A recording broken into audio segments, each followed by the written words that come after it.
Welcome back to ആർക്കാനിക്സ്. So grace മാർക്കുകൾ ഇത്തവണ ആർക്കൊക്കെയാണ് ഗ്രേസ് മാർക്ക് കിട്ടാൻ പോകുന്നത്? അതുമല്ല 40 മാർക്ക് വരെ ഗ്രേസ് മാർക്ക് കിട്ടാൻ സാധ്യതയുള്ള ആളുകളുണ്ട്. അതിൽ നിങ്ങൾ ഉണ്ടോ എന്ന് അറിയണം.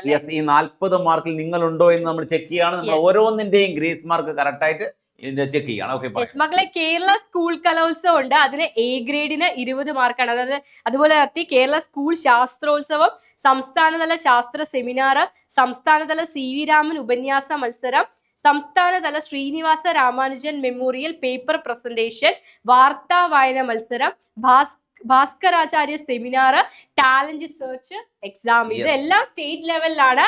ഓരോന്നർക്കും എ ഗ്രേഡിന് എത്ര? അതിൽ എ ഗ്രേഡ് വരുന്നത് 20 മാർക്കാണെങ്കിൽ ബി ഗ്രേഡ് വാങ്ങിയവർക്ക് 15 മാർക്കാണ്, സി ഗ്രേഡ് വാങ്ങിയവർക്ക് 10 മാർക്ക് നിങ്ങൾക്ക് എന്തായിരിക്കും ഗ്രേസ് മാർക്ക് ആയിട്ട്. അതുപോലെ ഇതിൽ 1, 2, 3 സ്ഥാനം കിട്ടുന്നവർക്ക് 1ാം സ്ഥാനത്തിന് 20 മാർക്കാണ് ഗ്രേസ് മാർക്ക് കിട്ടുക.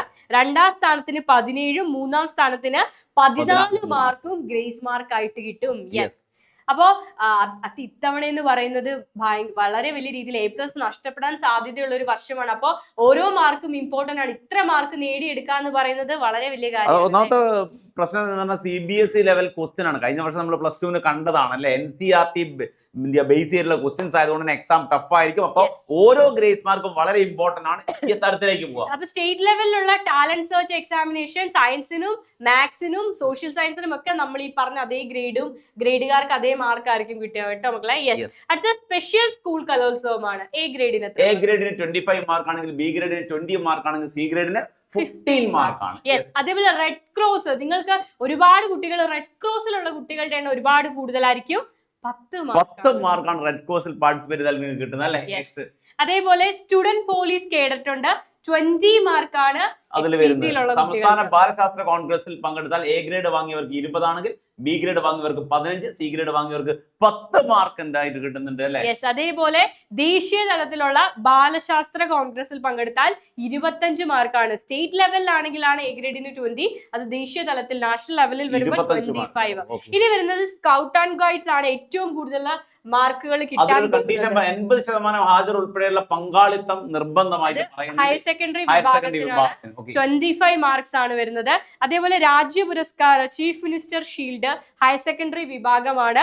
ഹയർ സെക്കൻഡറി വിഭാഗത്തിലെ രാഷ്ട്രപതി സ്കൗട്ട്സ് ആൻഡ് ഗൈഡ്സിന് 50 മാർക്കാണ്. 50 മാർക്കാണ് വരുന്നത്. 50 മാർക്ക്. ആ ഒരു കുട്ടികളുടെ കാര്യം എന്ന് പറഞ്ഞാൽ A+ലേക്ക് അവർക്ക് ഈസി ആയിട്ട് എത്താൻ പറ്റും. വലിയ സ്ട്രെയിൻ ഒന്നും ഇല്ലാതെ തന്നെ A+ലേക്ക് എത്താൻ പറ്റും അല്ലെ.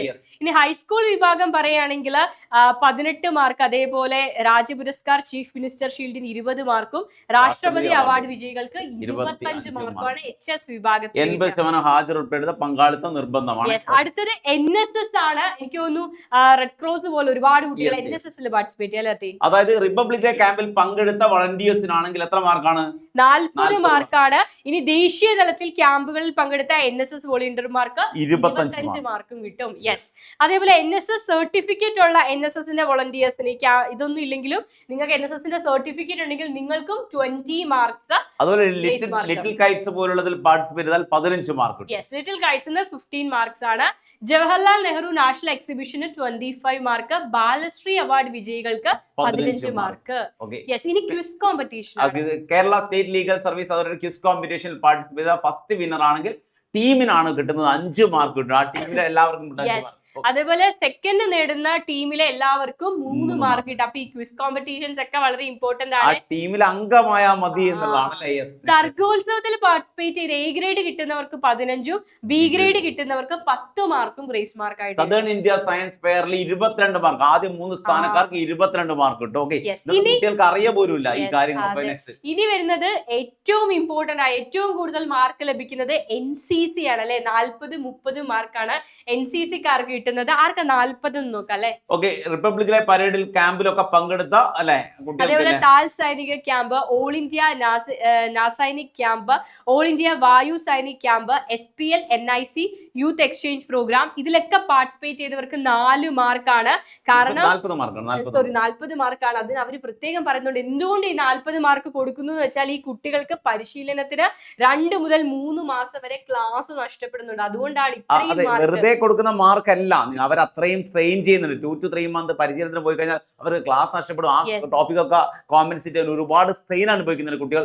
അതുകൊണ്ടാണ് അവർക്ക് വെറുതെ അതെ. കൊടുക്കുന്ന മാർക്കല്ല ഈ 40 അതേപോലെ മാർക്ക്. നാഷണൽ ഇന്റഗ്രേഷൻ ക്യാമ്പ് ഉണ്ട്, NICയുടെ ക്യാമ്പ്, ഏക് ഭാരത ശ്രേഷ്ഠത Bharat, rock climbing training camp, ഇതിനൊക്കെ പങ്കെടുക്കുന്നവർക്ക് 30 മാർക്കാണ് NCCയിൽ നിന്ന് ലഭിക്കുക. Yes. അപ്പൊ എനിക്ക് തോന്നുന്നു വളരെ നല്ലൊരു രീതിയിൽ തന്നെ ഗ്രേസ് മാർക്ക് നേടിയെടുക്കാൻ നിങ്ങൾക്ക് അവസരമുണ്ട്. അത് 10th ഒരു 40 മാർക്ക് എന്തായിട്ടും കിട്ടാവുന്ന ഒരുപാട് NCC ചാൻസ് ഇതിൽ ഒക്കെ, തന്നെ ഉണ്ട്. NCC 40 മാർക്ക് എന്തായാലും കിട്ടും. ഞാൻ പറഞ്ഞല്ലോ അതിൽ 50 മാർക്ക് വരെ പോകുന്നു ടോപ്പ് ലെവലിൽ. അതേപോലെ ടാലന്റ് സെർച്ച് ഒക്കെ നിങ്ങൾക്ക് ചിലപ്പോൾ പല കുട്ടികൾക്കും അറിയുണ്ടാവില്ല. ടാലന്റ് സെർച്ചിനൊക്കെ പങ്കെടുക്കുന്ന കുട്ടികൾക്ക് നല്ല രീതിയിൽ തന്നെ മാർക്ക് ഇടുന്നുണ്ട്. A ഗ്രേഡിന് 20 ഒക്കെ കിട്ടുന്നുണ്ട്. അപ്പൊ അതിനൊക്കെ പാർട്ടിസിപ്പേറ്റ് ചെയ്യാൻ ശ്രമിക്കുക അല്ലെ. ഓക്കെ, കറക്റ്റ് ആയിട്ട് പഠിക്കുക, നന്നായിട്ട് പഠിക്കുക. അതോടൊപ്പം തന്നെ ഇങ്ങനെയുള്ള പ്രോഗ്രാമുകളിൽ പാർട്ടിസിപ്പേറ്റ് ചെയ്ത് ഉള്ള എന്ത് ചെയ്ത് കൂടി വാങ്ങിയെടുക്കുക അല്ലേ. അപ്പൊ ബൈ.